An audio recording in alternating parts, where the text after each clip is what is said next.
Here's a question for you. What is a woman? It used to be a very simple one to answer, but not anymore, it seems. A few days ago, Labour leader Sir Keir Starmer seemed to be stumped when he was asked if a woman can have a penis. This programme has regularly focused on the controversial issue of transgender athletes taking part in female sport. Now, three groups have got together to lead a fight back. Sex Matters, the Women's Rights Network and Women Uniting have launched what one of the activists has called the most significant women's movement since the suffragettes. Caroline Fisk is the head of Women Uniting and she's joined me in the studio. Caroline, welcome. Hi. So I'm very interested in your movement and I'm getting a sense that women have sort of got to the end of their tether. They're getting sick of this and people are coming together from all sides of the political spectrum over this issue. Is that your view on this? OK, so I'm Caroline Fisk and I'm part of Conservatives for Women, and so I'm not the head of Women Uniting. What Women Uniting is, women from across political parties have come together. So there's women from Labour, Lib Dems, Scottish Nationals, Conservatives, Greens. Yes. And we've all put aside our differences and said some of the foundations of our society are under attack. Yeah. And so when the foundations are under attack, you know, you say, right, put aside your differences and focus on these. This is very interesting to me because, you know, I've met a lot of feminists of late. Mostly, I would say, feminists appear to come from a left-wing background, sort of overwhelmingly, actually. But they've been working with feminists from the right and other people from the right as well. And it seems as though those distinctions of right and left have gone out of the window. It's almost as though until we can sort out this matter of things that are real, of reality and truth, until we can sort that out, we can't really debate all those other issues. Well, so I was talking to some left-wing feminists and they were saying, you know, things like the gender pay gap, pension pay gap, and we all agreed we can argue about those later. Yeah. And we look forward to the day when we are discussing and arguing about those things because it will mean that we've won this fight. Yes. But for the moment, the very foundations of our society are under attack. Science. We all know that there's only two sexes. Yeah. You know, my view is that everybody in this debate knows that there's only two sexes. Sex is not a spectrum. There are men and women. So not only is science under attack, but then free speech is under attack, truth is under attack. Yeah. And so we need to fight for these things, come back to our other, you know, debates later.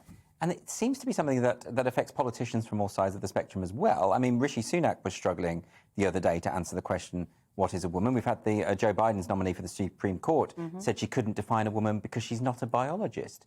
Well, I know some 5-year-olds who could do that, and they're not biologists either. OK, so again, like, I would challenge everybody, when you're sitting on the tube or anywhere, I would say across my life, you know, it's so rare that you look at somebody and you can't sex them within a couple of minutes, or sorry, a couple of seconds. You know, we can instantly sex each other.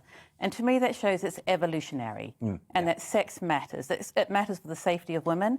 Probably in evolutionary terms, it mattered for the safety of men. Yes. So actually, this movement is even trying to undermine our very senses. Yes. So that's the sense in which the foundations of our society are under attack. Yes, absolutely. And we're coming together to say, we've got to stop this.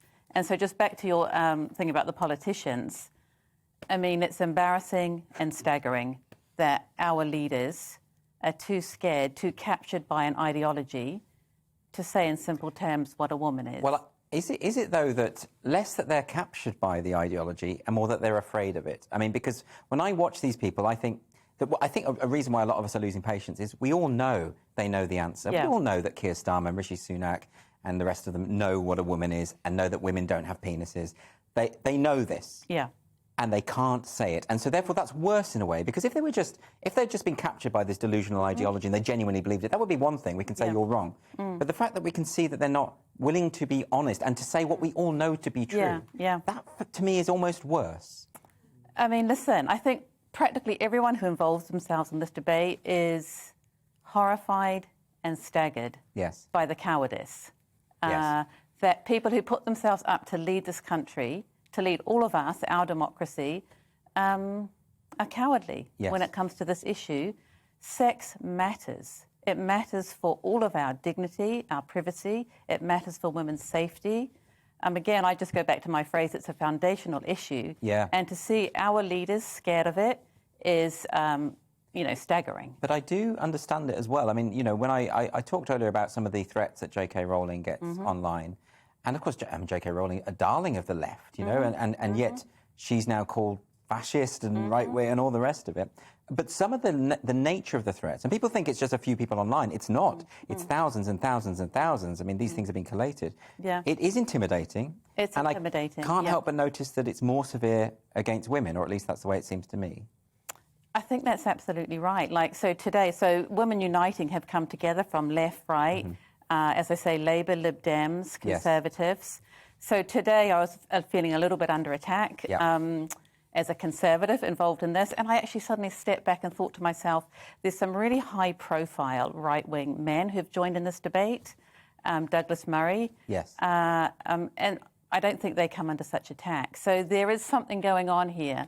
I think there's a real misogyny coming out. Yeah, absolutely. That women are actually asserting our rights.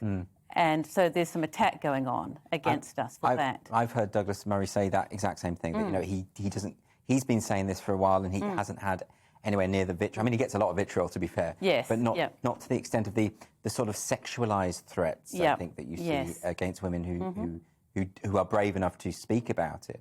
But, I mean, do you think that we get... I mean, you wrote a very interesting article quite recently about the British Library. And I do wonder whether... And this was about Stonewall's infiltration of the British Library, one of the many institutions that it managed to get into.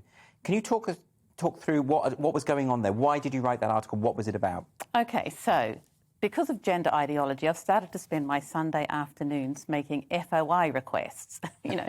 Freedom of information. So I look forward to the day that I'm not doing this again. Because they take a while to come through. That's exhausting. So, you know, you get all these FOI requests back showing that institution after institution is signed up to Stonewall's diversity index scheme. Yes. And we've all read a lot about that. And I mean, honestly, some of the extraordinary things that Stonewall suggests to our institutions, things like people should be allowed to wear different pronoun badges on different days.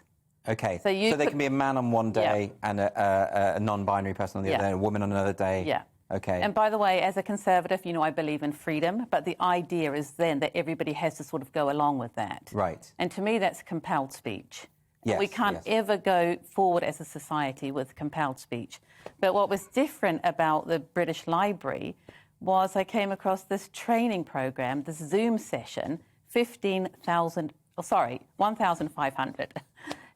for a Zoom session where Stonewall, this originally radical organisation, an organisation of liberation, was doing security training for the British Library to help the British Library security staff manage gender-critical women.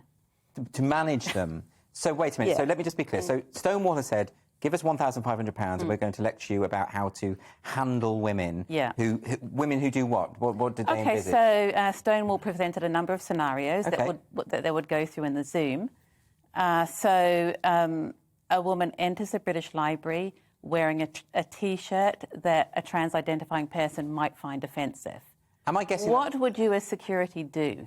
I'd say, well, you're wearing a T-shirt, that's your choice, none of my business, move on, please, right? Yeah, well, as I said, we don't know what happened in the training session, but Stonewall was giving the security staff advice as to how to handle this woman. Now, I know... So actually, in my article, I ran through some scenarios about how ridiculous this might be, like, button up your cardigan. Yeah. I mean, you know...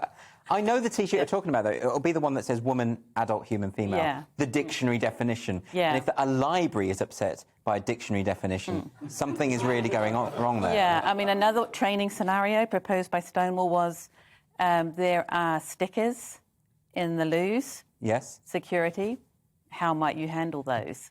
I would say just remove them as you would any other sticker. Well, in my article, I suggested soap and water. Yeah. Or, you know, you know what? The cleaning staff probably know how to remove stickers. They do. Yet the British Library seemingly paid Stonewall to run this security training. And when you see that happening, you realise this is an institution that's absolutely captured. Yes, of course. And we can't go on like this. This is ridiculous. Because it can't be the case that they don't know how to deal with violent protests or people who are... The security will already know how to do that. This additional training serves no other purpose than to bolster the ideological presence of Stonewall within the institution. Yeah, yeah. And ultimately to intimidate gender-critical women. Yes. And as I say, that's why we've united from across the political spectrum. We won't be intimidated because this is, as I say again, about the foundations of our society. And it's about the protection of women's rights, and it's also about the safeguarding of vulnerable children who are being, you know, persuaded that they were born in the wrong body and going on to harm themselves. So all of us will fight. We're not going to give up now. And what we say also is the era of no debate is over. We're talking about this now, and, you know, we're out there just to bring it out into the public domain and keep talking about it. Well, Caroline Fisk, that's a fantastic note to end on, I think. Thank you so much for going. joining. Well, sorry, Okay. the time is short. Thank you very much. Thank you so much. Thank you. Thank you.